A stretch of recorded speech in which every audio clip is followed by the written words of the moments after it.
Listo, parece que el economista ya solucionó el problema. Entonces le damos la bienvenida, economista Palacios.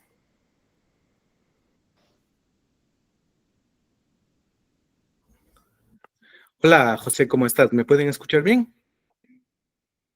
Ahí está correcto el audio. Gracias, gracias. Tuve un inconveniente técnico, pero ya lo resolví y vamos a la presentación, ¿no?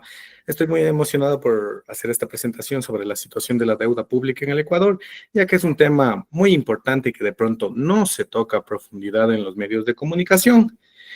Y también le vamos a tocar ahora este tema desde un punto de vista no político, ¿no? Porque como bien sabemos, el país está dividido actualmente entre dos tendencias que de pronto no son las mejores ni por un lado ni por otro. Pero más allá de estas ideologías, hay una realidad política, hay una realidad económica de la que nos hablan los datos y que queremos analizar ahora, ¿no? Voy a compartirles mis diapositivas y empezaré mi presentación. Muy ansioso de que luego de que yo presente mis diapositivas, ustedes me hagan comentarios, correcciones, me conversen sobre sus perspectivas del tema, ya que es un tema muy interesante, ¿no?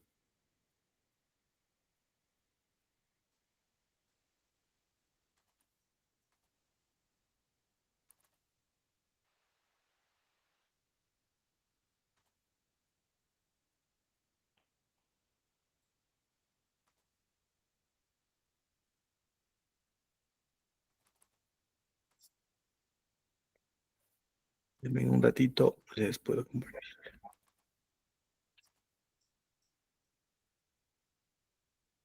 Ya, no sé si están viendo mi pantalla ahorita. Entonces, ¿me confirmas? Eh, a ver, se fuera. Ya, ahí está compartiendo pantalla. Ya, ya, ya. Chévere.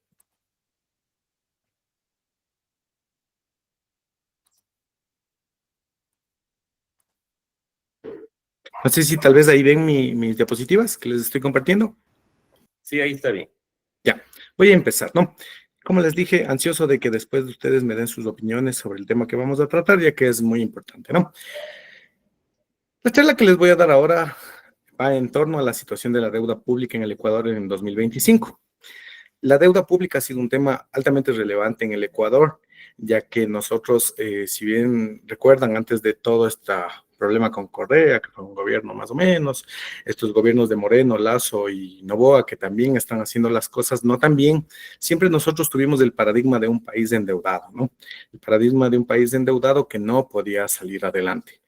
Y al iniciar Correa su periodo, si bien los altos precios del petróleo ayudaron a generar una cierta inversión pública, a la vez se contrajo un gran endeudamiento, ¿no? El relato a partir de estos acontecimientos es que los nuevos gobiernos han lidiado con esta situación, pero veamos si es así, veamos si es que han mejorado la situación de la deuda pública o es que se han endeudado aún más, ¿no? Y veamos en qué contexto se genera este mayor endeudamiento, ¿no? Para esto hemos dividido esta presentación en cuatro partes, ¿no?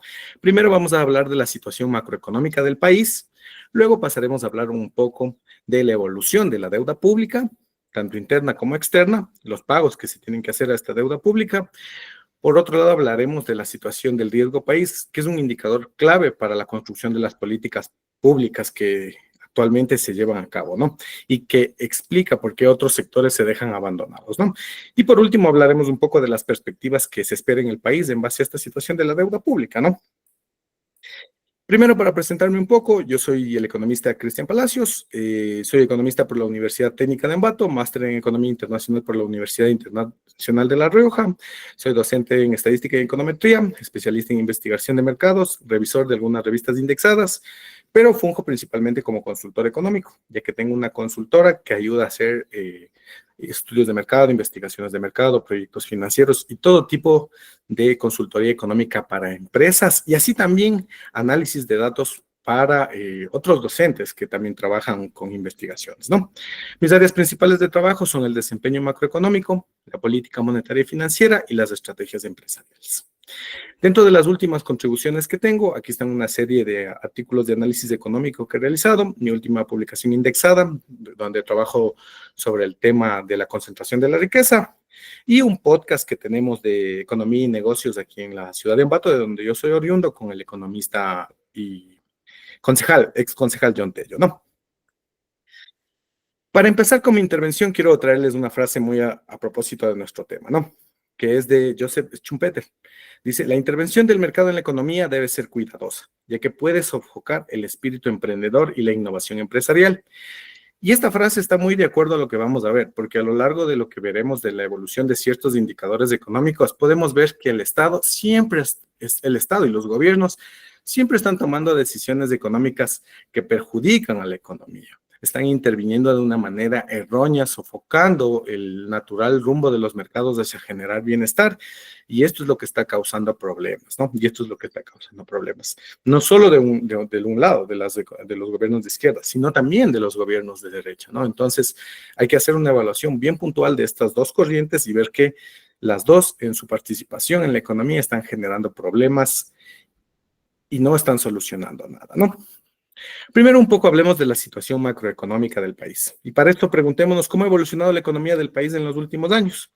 Lo que podemos ver y lo más relevante es que luego de un periodo de crecimiento generado por un alto gasto público en los años de Correa, que a su vez generó un gran endeudamiento, posterior a la pandemia de COVID tenemos un desempeño económico muy malo. Este desempeño económico ha hecho que se determine que la economía está en recesión, porque como podemos ver en la gráfica, los últimos 3 trimestres del 2024 se ha presentado un decrecimiento de la economía, es decir, el PIB, que mide la producción total de bienes y servicios en la economía constantemente durante estos 3 últimos periodos del año y el último que ya se salió datos recientemente, la economía se ha estado contrayendo, es decir, cada vez producimos menos bienes y servicios y esto generalmente se relaciona en el estudio de los ciclos económicos con que estamos comenzando un ciclo recesivo de la economía que va a prolongarse, ¿no? Que va a prolongarse. ¿Por qué sabemos nosotros los economistas que este ciclo va a prolongarse?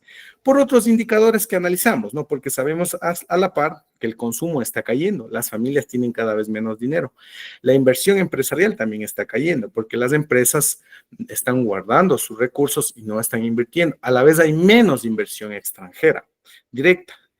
Y por último, tenemos un aumento de los depósitos del sistema financiero. Es decir, que nosotros decimos que la situación macroeconómica del país dada por el PIB es que estamos entrando en una fase de recesión y los indicadores económicos adelantados a la economía, el consumo, la inversión interna, la inversión extranjera directa y los depósitos de ahorro tienen un mal comportamiento que predice que la recesión se va a magnificar, ¿no? Esto podemos verlo en estos indicadores, ¿no? La inversión ha estado cayendo desde 2015 y como se generan datos anuales, no tenemos el dato concreto para 2023, pero seguramente va a caer aún más. Esta es la inversión interna, es decir, lo que los empresarios están poniendo de dinero para aumentar su capacidad productiva. ¿Qué quiere decir esto? Que los empresarios dentro del país están diciendo, no vamos a vender más del otro año, ni vamos a generar más producto, ni vamos a dar más servicios. Por lo tanto, tenemos que guardar el dinero porque la economía no se va a mejorar. Y esto a la vez juega con la teoría de las expectativas económicas, ¿no? Porque si los empresarios ven que hay una mala expectativa de la economía, lo que hacen es reducir su capacidad productiva para adaptarse a la demanda que tienen, ¿no? Y esto a su vez reduce más la economía, ¿no? Hace que entre en un círculo vicioso de mayor contracción de la economía, ¿no? Por otro lado, por el caso de la inversión extranjera, la IED, esta también sigue de caída, ¿no? No solo por las situaciones internas de la economía, como los cortes de luz o el incremento de las actividades delictivas, que son situaciones terribles que hacen que los empresarios del extranjero no quieran venir acá, sino también porque la economía interna está debilitada debido a que se están aplicando constantemente nuevos impuestos que, como nosotros sabemos, son terribles para la economía, porque interfieren en los mercados, quitan el dinero de los agentes para consumir y le dan dinero al Estado, que generalmente este dinero va a corrupción, no se maneja bien, no se maneja de manera eficiente, ¿no? Entonces, solo con ver este dato de la inversión extranjera directa, nosotros ya rebatimos el relato de la que viene manejando el gobierno de turno, ¿no? Porque el gobierno de turno dice, y Moreno ha venido diciendo, y Lazo ha venido diciendo que todo lo que hacemos es para atraer la inversión extranjera directa. Totalmente falso, la inversión extranjera directa está en picada. Nunca hemos tenido tan... Entonces, todos estos indicadores permiten ver que la economía, como son indicadores adelantados a la actividad económica, va a seguir en picada, ¿no? Por otro lado, otro indicador importante es el total de depósitos de las cooperativas y el sistema financiero, que ahí se me ha ido, ¿no? Porque es de todo el sistema financiero unido, ¿no? ¿Qué pasa? Los depósitos que tiene la gente de ahorros se han incrementado, tanto depósitos a la vista como depósitos a plazo fijo. ¿Qué quiere decir esto? Y esto es un mecanismo interesante de la economía, porque la gente está ahorrando, está limitando tanto el consumo y la inversión y está guardando su dinero en el sistema financiero. Y a su vez, la contraparte de este indicador es la colocación de crédito, que se ha reducido, y la morosidad, que se ha reducido. Por lo tanto, dentro del sistema financiero también hay amplios problemas que demuestran que la recesión está empezando todavía y se va a profundizar, ¿no? Por otro lado, uno de los capítulos más tristes de la historia de nuestro país es el crimen organizado y la violencia que se ha desencadenado. En la gráfica podemos ver las muertes violentas registradas para 26 días de enero para todos los años, desde 2014 hasta 2025, en la cual podemos ver que desde 2020 hasta 2025 la violencia se está incrementando cada vez más en el país, ¿no? Y esto tiene sentido de acuerdo a la economía con un deterioro de los indicadores económicos, ¿no? Porque recordemos que los más grandes economistas, Garibay, Nicholson y otros autores importantes relacionan el aumento de las actividades delictivas con los ciclos económicos negativos, ¿no? Porque al reducirse el empleo, el crecimiento, la inversión, el consumo de los hogares, tiende a aumentar la propensión a generarse actividades delictivas o disruptivas en las economías, ¿no? Pero ¿qué políticas nos han llevado a esta situación? Fundamentalmente podemos hablar de políticas antes del gobierno de Moreno de Correa, que generalmente incrementaron el endeudamiento en gran medida, pese a que produjeron algún gasto público que hizo crecer la economía. Pero desde el gobierno de Moreno, Lasso y Noboa se han generado políticas públicas que aumentan los impuestos, reducen la capacidad de consumo de las familias y tienden a que cada vez más la economía, el Estado tenga menos ingresos, tenga que capitalizarse con más deuda externa y tenga que pedir prestado a más altos intereses, porque la deuda externa se agranda, la deuda pública se agranda y la situación del país empeora, ¿no? Dentro del gobierno de Moreno tenemos leyes como la ley del ordenamiento de las finanzas públicas, la ley de reactivación económica, la ley del apoyo humanitario, leyes de defensa de la dolarización. Para el caso de Lazo tenemos la Ley General de Orgánica de Comunicación, la Ley Orgánica de Desarrollo Económico y Sostenibilidad Fiscal, la Ley de Educación Superior, y dentro del gobierno de Noboa tenemos, del corto periodo que ha tenido Noboa, ha habido varias leyes que han aumentado el nivel de impuestos, han reducido el nivel del ingreso de las familias y han propiciado que la economía siga una tendencia de endeudamiento muy fuerte, ¿no? Como la Ley de la Reforma Tributaria, la Ley de Competitividad Energética, ley para enfrentar el conflicto armado, que los economistas podemos decir que es una total burla porque no se ha solucionado la situación del conflicto armado, el plan Fénix no ha tenido ningún resultado, ahora se pide que Fuerzas Armadas extranjeras vengan al Ecuador para restablecer el orden cuando a nosotros ya nos subieron el IVA, y subirnos los impuestos es lo peor que puede hacer, porque el gobierno, que ya es ineficiente, pide más dinero de la economía, absorbe más dinero de la economía para solucionar esta situación que en ninguna medida se ha solucionado, ¿no? Sin embargo, pese a los problemas que tiene el gobierno, pese a los problemas que tiene la economía, los gobiernos como el de Daniel Noboa ya han firmado acuerdos para incrementar el nivel de impuestos en la economía, lo que va a reducir aún más la situación, lo que va a empeorar la situación de la recesión, ¿no? Podemos ver en este documento que firma el Ministerio de Finanzas y el FMI para 2024 que se planean más impuestos que tengan un efecto en la recolección que genera el Estado, ¿no? Impositiva. Dentro de esto se ve que se va a generar más impuestos para la gasolina, para las telecomunicaciones, es decir, para el plan de celular e internet que todos tenemos en la casa, impuestos para los automóviles que emiten emisiones, para las empresas también se planea introducir un método de depreciación acelerada para los activos de las economías y se prevé gravar también el 13º y el 14º sueldo. O sea, prácticamente nosotros ya tenemos preconvenios firmados con el FMI con cada con cada nuevo préstamo que nos da para firmar nuevos impuestos que van a afectar el nivel de ingresos de la economía de las familias, porque nos quitan dinero, ¿no? Porque si una familia tiene $1,000 de ingresos y los impuestos suben de un lado, suben de otro, ya le quedan menos ingresos, con eso consume menos a la economía y el circuito económico se debilita, ¿no? Entonces, de cierta manera, estamos bastante comprometidos. Otros datos sobre la situación del país que reflejan la precaria situación económica que tenemos es que la pobreza ha aumentado.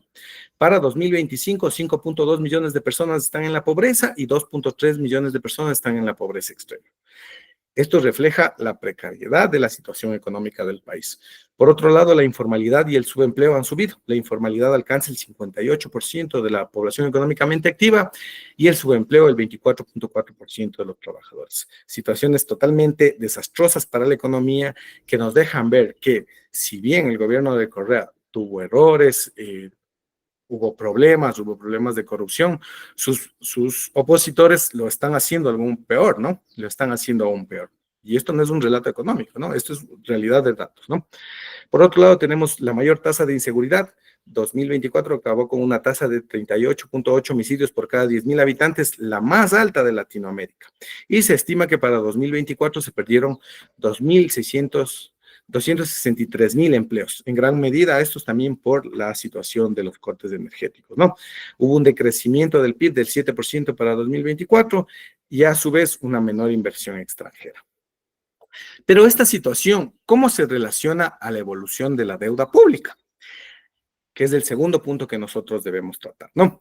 Entonces, si nosotros vemos la evolución de la deuda pública en nuestra historia reciente, es decir, desde este punto, ¿no? Desde este punto de 2009 hasta 2024, entonces podemos ver que la deuda pública se ha ido incrementando en gran medida, ¿no? Se ha ido incrementando en gran medida, tanto la deuda interna como la deuda externa. Esto quiere decir que si bien Correa entró al gobierno y endeudó mucho al Estado, a su vez los siguientes gobiernos han ido también aumentando el nivel de endeudamiento que tiene la economía. O sea, las deudas públicas del Estado han aumentado. Entonces, es un relato que solo Correa endeudó al país, porque a su vez también los gobiernos de Moreno, Lazo y Noboa han ido endeudando cada vez más y más al país. Y lo que es peor, los últimos 3 gobiernos no solo han ido endeudando más al país, sino que han aplicado lo que nosotros los economistas llamamos políticas contractivas, que reducen el tamaño de la economía, que afectan a la economía, porque se graban impuestos, se reduce el gasto público y esto a su vez hace que la actividad económica sea aún menor. Por lo tanto, tenemos un arma de doble filo, mayor endeudamiento y a su vez menores ingresos para el Estado y a su vez una menor inversión pública, ¿no? Esto ha hecho que para corte de octubre de 2024 se alcance el récord de la deuda pública en toda la historia del Ecuador. Tenemos que el total de la deuda pública externa es 49,000 millones y el total de la deuda pública interna es 32,000 millones, para un total de deuda pública agregada de 81,000 millones de dólares. Es decir, que tenemos una deuda pública equivalente al 70.5% del PIB previsto para 2024. Pero, ¿qué agrava esta situación? Esta situación se agrava porque para el año 2025 debemos pagar 2,000 millones por interés y capital de los intereses de la deuda pública generada. Entonces, ¿qué pasa? La situación es que los 4 gobiernos que han estado atrás, Correa, Moreno, Lazo y Noboa, pésimos en la administración del Estado, han gastado más de lo que tienen, han pedido más de lo que pueden pagar y la deuda pública en el Ecuador se sigue aumentando sin medida. Pero esto es un poco lógico para los que estudiamos economía y un poco conocemos de dialéctica, ¿no? Porque es usual que los patrones que las economías tienen se vayan repitiendo en el tiempo, ¿no? Y si nosotros tuvimos para los 90 un historial de alto endeudamiento, es lógico que ahora caigamos de nuevo en ese patrón, ¿no? Porque los pésimos gobernantes, los pésimos presidentes, las pésimas autoridades que nosotros elegimos tienden a incrementar el nivel de endeudamiento y peor aún, porque siquiera durante el gobierno de Noboa durante el gobierno de Correa había obras. Ahora todo lo que nosotros, desde Moreno, Lazo y Noboa, todo lo que nos entra de deuda pública, es decir, porque algún dato nos dan esa plata, nos prestan, se va a reservas internacionales y no se ve nada de ese dinero en una sola obra, ¿no? Pero ¿cuál es la lógica para manejar la deuda pública por parte de Noboa, ¿no? Noboa dice que si se deben, pagar 10.000 millones de dólares en capital y deuda, se va a pedir un préstamo de 20.000 millones. Entonces se va a incrementar la deuda a 20.000 millones para tener de liquidez 10.000 millones. Entonces, esta es la lógica perversa y absurda de los gobiernos que nos está llevando a niveles de endeudamiento muy grandes, ¿no? Niveles de endeudamiento que van a hacer que la economía tenga un decrecimiento, porque todo este dinero que debemos pagar de intereses de deuda, todo este dinero que debemos pagar como capital de la deuda es dinero que el gobierno no tiene, que no va a invertir en gasto público, que no va a invertir en escuelas, que no va a invertir en hospitales y que es más, va a tener que subir los impuestos como ya está pactado con el FMI para cubrir. Es decir, el panorama en el Ecuador es terrible y yo, lejos de querer ser un ave de mal agüero, como economista debo ser consecuente a mi educación, ¿no? Y informar esta situación que es terrible, ¿no? Porque ¿qué se viene a futuro? Va a reducirse el gasto público del país, es decir, va a haber menos dinero para seguridad, va a haber menos dinero para educación, va a haber menos dinero para salud, menos dinero para las instituciones públicas y a la vez más impuestos.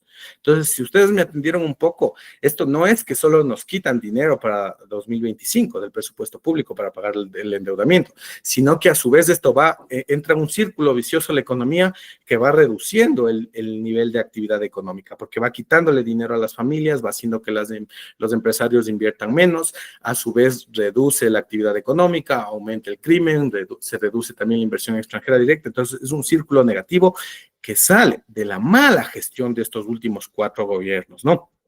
De estos últimos gestiones de los 4 gobiernos, que se meten en los mercados, que interfieren en los mercados, que no dejan que la economía fluya libremente y que generan estos problemas que son terribles, ¿no? Una situación muy puntual que nosotros debemos analizar es que generalmente la política pública y la política pública relacionada a la deuda se fija mucho en el riesgo país.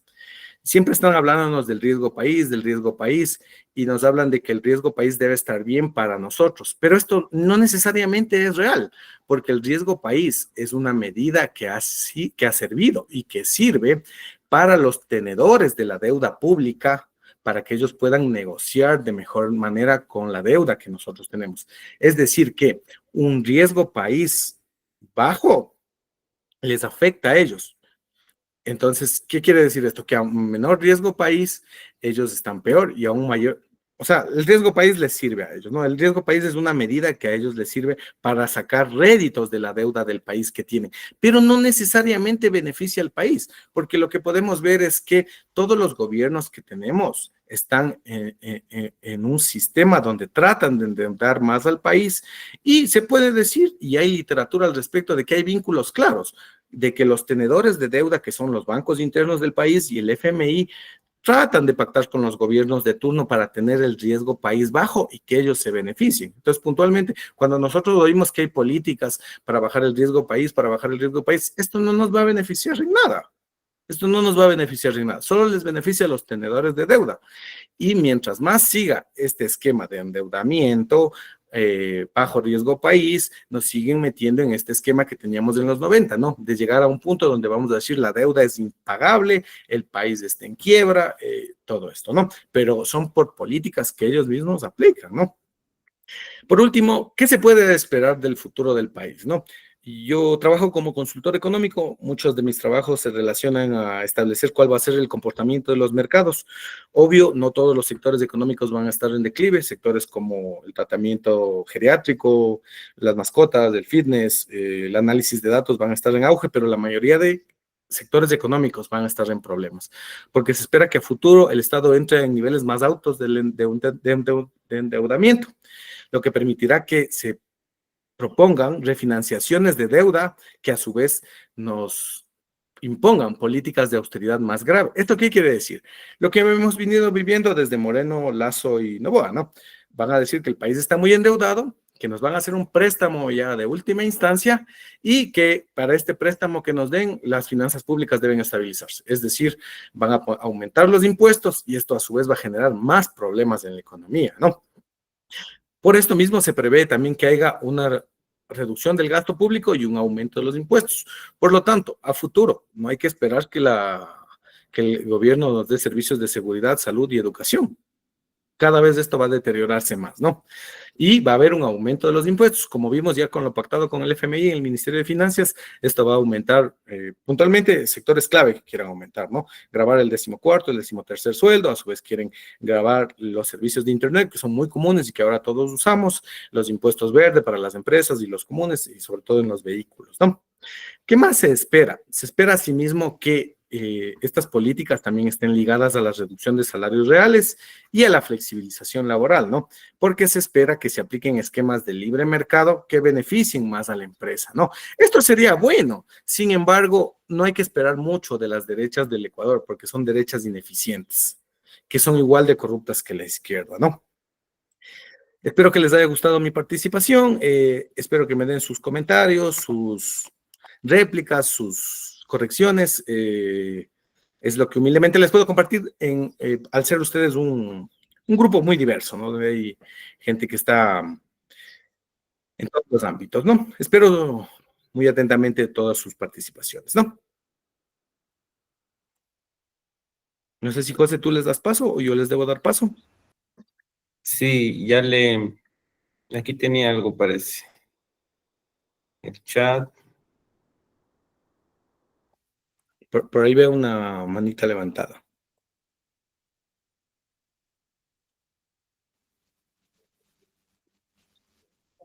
Carlos Zambrano, Carlos Enrique. adelante. Si puede tener el micrófono con el chat, no hay problema.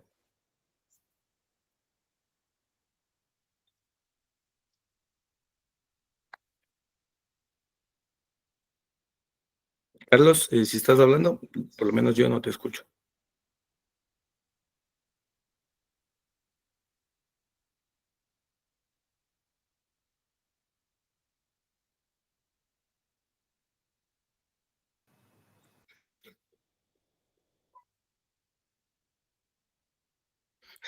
Dice, es la verdad y un gran análisis, las estadísticas actualizadas, me parece que no puedo leerle. No sé si le puedes leer tú desde el chat. Sí, ya le veo. Dice, es la verdad y un gran análisis de estadísticas actualizadas. Lo difícil es una solución a corto plazo. Preguntaría cuál es su criterio en este tema para nuestro país en unos 5 años para crear inversión. Creo que la solución está dada por las mismas soluciones que daba Schumpeter, ¿no? Schumpeter, ¿qué decía? A largo plazo el capitalismo va a triunfar, pero va a tener cada vez un componente más fuerte del sector del Estado planificador, ¿no? De pronto debemos olvidarnos de las doctrinas de izquierda y derecha y tener en cuenta que la mejor doctrina es la doctrina mixta, ¿no? Las mejores economías que tienen mejor desempeño son economías de libre mercado, netamente, que tienen un estado regulador en cierta medida, ¿no? Entonces yo creería que aquí no se puede aplicar nada en principio porque hay mucha corrupción, ¿no? Y como decía una profesora muy conocida mía en mi facultad, la corrupción es un cáncer que evita que se tomen las riendas necesarias para un país, ¿no? No quiero ser pesimista, pero es que es la realidad, ¿no? Es como que en una casa, ¿no? Es como que en una casa el papá y la mamá son las personas que toman las decisiones y la familia está mal, está endeudada, no tiene dinero. Pero si el papá y la mamá no están trabajando iguales por el mismo fin de sacar adelante a la familia, nunca se va a llegar a nada. Entonces aquí existe eso, ¿no? Los de izquierda por un lado, los de derecha por otro lado. Cada partido político es un cúmulo de intereses y corrupción luchando por hacer dinero, por lucrar del Estado, ¿no? Justo lo que hablaban los economistas del ganadores del Nobel, ¿no? Son grupos que tratan de establecer instituciones extractivistas para sacar rentas del Estado, ¿no? Entonces, lo veo difícil una solución a corto plazo. Debería haber primero un proyecto político masivo que tenga apoyo, que tenga la suficiente representatividad tanto en el Ejecutivo como en el Legislativo y en el resto de los poderes, que pueda aplicar cambios, ¿no? Pero lo veo difícil en la situación del país que está dividido, ¿no? Gracias. Parece que estaba por ahí alguien alzó la mano. Si no, dice Jorge Jaramillo, ¿nos puede hablar un poco de los sectores que van a estar en auge y dónde está la oportunidad? Ya, esto es más interesante y más esperanzador, ¿no? Porque los expertos económicos, ¿qué dicen? Ya, la situación económica del Ecuador va a tender a la crisis, a esto hay que sumarle la inestabilidad política de un país dividido. Sin embargo, ¿cuál es el futuro para los sectores económicos del Ecuador? Ellos explican que de pronto el futuro está en ofrecer servicios al extranjero, ¿no? Entonces, de pronto, y ahí yo nombraba sectores puntuales, ¿no? Y uno de estos del análisis de datos, ¿no? De pronto puede haber la posibilidad de crecer en sectores que ofrecen servicios, no sé, soporte técnico, análisis de datos, estudios de mercado, procesamientos de información, logística, que permitan que la economía traiga dinero del exterior a través de estos servicios, ¿no? Y por ahí se puede generar un crecimiento del país, ¿no? Se puede generar un crecimiento del país y a la vez un crecimiento de nuestras actividades empresariales, ¿no? Porque les comentaba que pese a que la economía está en crisis, siempre va a haber sectores que van a surgir, ¿no? De pronto el fitness, el cuidado de mascotas, el cuidado de la gente mayor, el análisis de datos, la consultoría de publicidad, servicios educativos también especializados van a tener buen desempeño. Entonces, no todo está perdido, ¿no? Pero se entiende que la economía va a una recesión más fuerte, ¿no? Así es. Por ahí Carlos Arroyo desea participar también.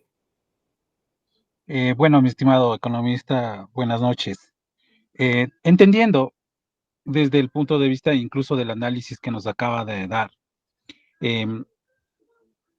¿cuál, en este caso, existiendo ya la contracción, incluso se avisora en el presente, corto, mediano plazo, una contracción completa, teniendo esa base o ese principio, ¿cuál es el rol de la academia en relación con la política pública?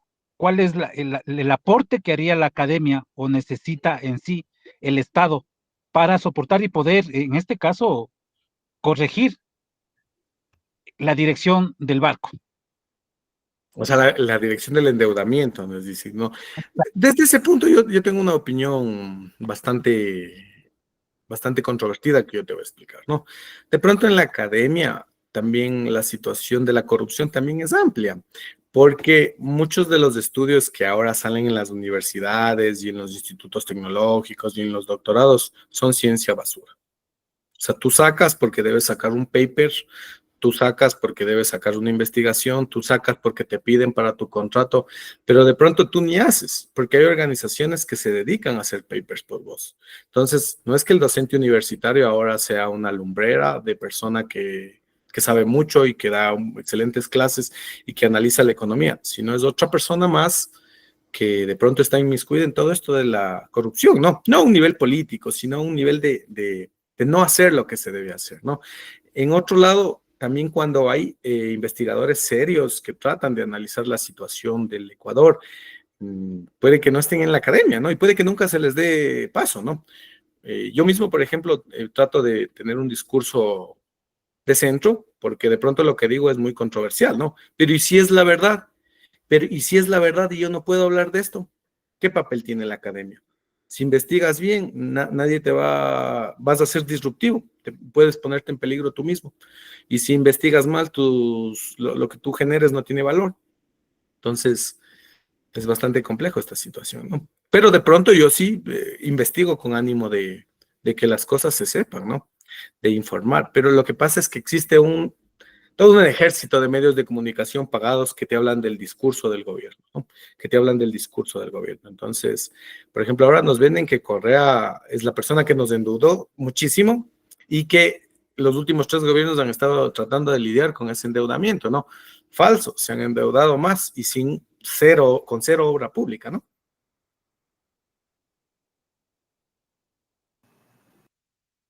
Gracias, Chris. Por aquí nos dicen también, Michael Lema dice, si nos encontramos con deuda pública en crecimiento por políticas ejecutadas por el gobierno de turno, ¿qué política eficiente se podría implementar para cumplir responsablemente con el país? Ya. La economía da la solución a todas las cosas y todos los problemas que nosotros vemos en los países, los economistas ya han escrito sobre cómo solucionarlas, ¿no? Si tuviéramos un gobierno que no fuera politizado, que no tratara solo de sacar recursos del Estado por la corrupción y se aplicaran las normas correctas para sacar el país adelante, deberíamos hacer lo que hicieron los países del sudeste asiático, ¿no? Nosotros somos países pocos desarrollados. Entonces, tendríamos que primero promover el libre mercado, reducir los impuestos, tener un Estado chiquito, pero eficiente, que motive el desarrollo de sectores económicos clave donde tenemos ventaja competitiva y motivar a esos sectores a que se desarrollen. Entonces, aquí el problema es la intervención del Estado, ¿no? Pero la intervención del Estado con gobiernos sumamente corruptos, sumamente corruptos. Y es que lo que hay que analizar aquí es que si aquí estamos hablando de la situación real de la deuda pública, y de la ineficiencia de los últimos 3 gobiernos de derecha y de la ineficiencia del anterior gobierno de Corea, que también fue de izquierda, de pronto esto no lo han hablado ustedes nunca y no lo han oído nunca. Entonces, la situación es que no se habla y no se difunde la situación real de la economía, ¿no? Entonces, ¿cómo vamos a pedir reformas si es duro conocer mismo la situación puntual de lo que pasa, ¿no? Dice también Richard Aro, ¿es verdad que Correa nos vendió a China con la preventa de petróleo? Es una pregunta, ¿no? ¿Es verdad? Eso explica el elevado crecimiento del PIB y que ahora la deuda se haya duplicado con relación a la deuda de Correa. No. O sea, a ver, aquí hay que ser puntual en las cosas, ¿no? Correa solo buscó otra fuente de financiamiento que no fuera el FMI porque tiene otro sector ideológico al que está ligado, otros países a lo que está ligado, ¿no? ¿Nos endeudó? Sí. ¿Hubo obra pública? Sí. ¿Eso motivó la economía? Sí. ¿Hizo lo que la teoría económica dice? Sí. Eso es lo importante aquí, porque la teoría económica dice que si vos prestas plata, inviertes en la economía y eso genera dinero, ¿no? Es como en una casa, ¿no? Si tu papá pide un préstamo de $1 millón para hacer una casa rentera y un condominio y una residencial, es obvio que luego vas a tener ingresos de eso para pagar esa deuda.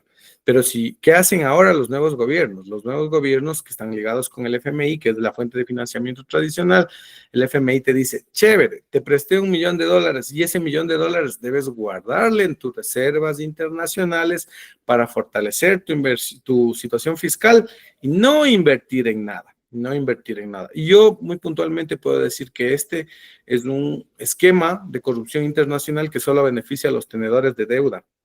Entonces, ellos ponen y quitan presidentes, dan y quitan políticas públicas y no piensan en nosotros. Ellos piensan solo en obtener la mayor rentabilidad del dinero que nos prestan. Entonces, de pronto yo voy a ser muy sincero, yo creo que con Correa nos endeudaron y hicieron una obra pública y se pensaba en mejorar el país. Ahora nos endeudan y ese dinero que nos prestan guardamos en cuentas para pagar esa misma deuda que siempre sigue subiendo. Y estamos pagándole o beneficiando solo a los tenedores de deuda, ¿no? Por eso es que la economía se va a ir a pique. Y no es que yo digo que soy correísta ni que Correa va a volver, no, pasó, el tiempo de él ya pasó y probablemente no va a volver. Yo predigo que va a ganar Novoa, de verdad, y predigo que va a haber un pésimo desempeño económico. Cuídense, yo no sé por qué los empresarios apoyan a Novoa si de todos los sectores económicos la actividad económica ha ido bajando. O sea, cada vez vendemos menos. ¿Y dónde está que Novoa apoya al empresario? Cero, totalmente falso. Así es, economista. También tenemos un mensaje, dice, gran presentación del economista, sin fines políticos, realidad es realidad, lo malo es la corrupción. Dice, creo que llegamos al mismo punto, ¿no? Es muy difícil la situación, ¿no? Y lo que me duele a mí es una situación particular, ¿no? Porque la crisis no es una situación que está ajena a nosotros, ¿no? No es una situación de los números, la crisis está en todas partes. Cuando le matan a alguien en nuestra ciudad, cuando le cogen a alguien vendiendo droga, cuando alguien no puede pagar sus deudas, cuando alguien no puede invertir, cuando alguien pierde su trabajo, cuando alguien no entra a la universidad, cuando la gente que sale de la universidad no encuentra trabajo, cuando tu negocio quiebra, la crisis está en todas partes y es un drama real, ¿no? Yo doy clases particulares a gente que necesita análisis de información de universidades, maestrías, doctorados, y yo veo con tristeza que antes la gente se graduaba y encontraba trabajo de una. Y ahora, y poco a poco, el deterioro de la economía ha hecho que se demoren más en encontrar trabajo y ahora ya nunca encuentran. mejores siguen las maestrías, que es algo que tampoco es tan beneficioso, ¿no? Porque demuestra que no hay trabajo, ¿no? Demuestra que no hay trabajo. Entonces, yo pienso que de pronto la solución a esto es un aporte del mismo Schumpeter, ¿no? Que él decía que todo viene de los empresarios en la economía, ¿no? Y de pronto a nosotros nos han metido la idea de tener un sueldo, trabajar para alguien, trabajar para el Estado. Todos quieren trabajar para el Estado, vivir bien, tener tu casa, tu carro. Eso no es posible. Eso ya no se va a dar. Ni el Estado ni el sector público te va a dar un empleo fijo, que es más, ahora la media, antes la media del empleo mundial, hace 10 años, era 7 años, es decir, tú estabas 7 años en un trabajo, en promedio, ahora están 3, es decir, que hay una alta rotación. Entonces, nadie te va a dar un trabajo y nadie te va a dar un trabajo estable. Entonces, la solución a eso es tú emprender, porque vamos a un mundo freelance, donde cada vez la gente debe tener negocios por su cuenta que den servicios económicos específicos, ¿no? Entonces, yo promuevo que la gente tenga sus negocios, sea comerciante, entre de lleno a los negocios, entre a la actividad económica, porque recordemos que este periodo terrible al que vamos, ya lo vivimos en los 90. Entonces, de pronto, sus padres, sus abuelos vivieron estos periodos y aún así salieron adelante, ¿no? Entonces, yo eso siempre les digo a mis alumnos, a mis clientes. Entonces, hay que recuperar los valores de antes, ¿no? De pronto, no tanto estudiar muchísimo, sino ir a los negocios, ¿no? Ir a los negocios. Y ahora veo que ya se gradúan de una a la maestría. No te va a servir de nada, no vas a trabajar. Mejor esos $3,000, esos $4,000, ponte un negocio. Ponte un negocio. Yo cuando acabé la universidad, no quise estudiar rápido, dije, me voy a meter a hacer plata. Y no es que he hecho millones de millones, pero tengo un negocio estable con clientes estables que está creciendo, ¿no? Y no necesito pedirle empleo a nadie. Y yo mejor creo empleo, ¿no? Entonces yo creo que eso es lo que todos debemos hacer, ¿no? Porque recordemos nuestros abuelos, nuestros padres no estuvieron educándose tanto. O sea, no era ese mundo, ¿no? Y de pronto debemos retomar algo de eso, ¿no? Porque hay que ponernos nuestra bodega de alimentos, hay que ponernos nuestra tienda de mascotas y tener dignidad y de pronto si tenemos una educación superior, una educación especializada, usar esa para llevar nuestros negocios. Porque, por ejemplo, yo tengo una alumna en particular que le quiero mucho, ella me dice, economista, dice, ¿qué hago? No encuentro trabajo. Y yo sé que la mamá de ella tiene un local de comida grande, un local de comida grande. Le digo, pero ponte el local de comida como tu mamá, ponte otro, tú ya sabes del giro del negocio. Le digo, 2 años vas a sufrir, pero en 2 años vas a tener un negocio tú más grande y vas a ganar más que en cualquier sueldo. Lánzate, le digo, lánzate. Lánzate. Gracias por esos aplausos, quería tomarle una captura así. Entonces, el último mensaje que yo les quiero dar es que de pronto nos dicen que el capitalismo es consumo, es gasto, pero no, el capitalismo es trabajo, ahorro e inversión. Lo que debemos hacer nosotros es trabajar duro, guardar el dinero, reinvertir en nuestros negocios y así salir adelante, ¿no? Ese es el verdadero capitalismo. Y de pronto, yo no tengo tantos méritos como ser ministro o algo, pero yo nunca le he pedido trabajo a nadie, ¿no? Y he ejercido mi profesión siempre como economista sin necesidad de una oficina o nada, ¿no? Y a los que son contadores, a los que son financieros, a los que son de derecho, a los que son ingenieros electrónicos, les digo, pónganse su negocio, no estén esperando de nadie. Eso es el verdadero espíritu empresarial, ¿no? Les agradezco mucho. Dios les pague por su atención. Pueden encontrarme en las redes sociales como Cristian Palacios. Soy un economista dedicado a la consultoría, pero siempre estoy haciendo análisis puntuales de cualquier evento económico que se da, ¿no? También tengo un podcast donde hablamos solo de negocios, ¿no? Que de pronto ese les va a gustar. Les invito mucho y Dios les pague por atenderme. Muchas gracias, economista. Agradecemos su participación y estaremos en otras también para que pueda participar.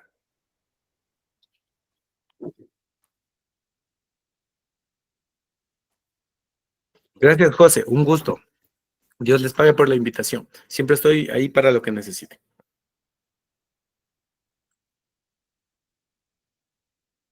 Agradecemos mucho a los participantes. Nos veríamos el día de mañana para las siguientes ponencias. Tengan una buena noche.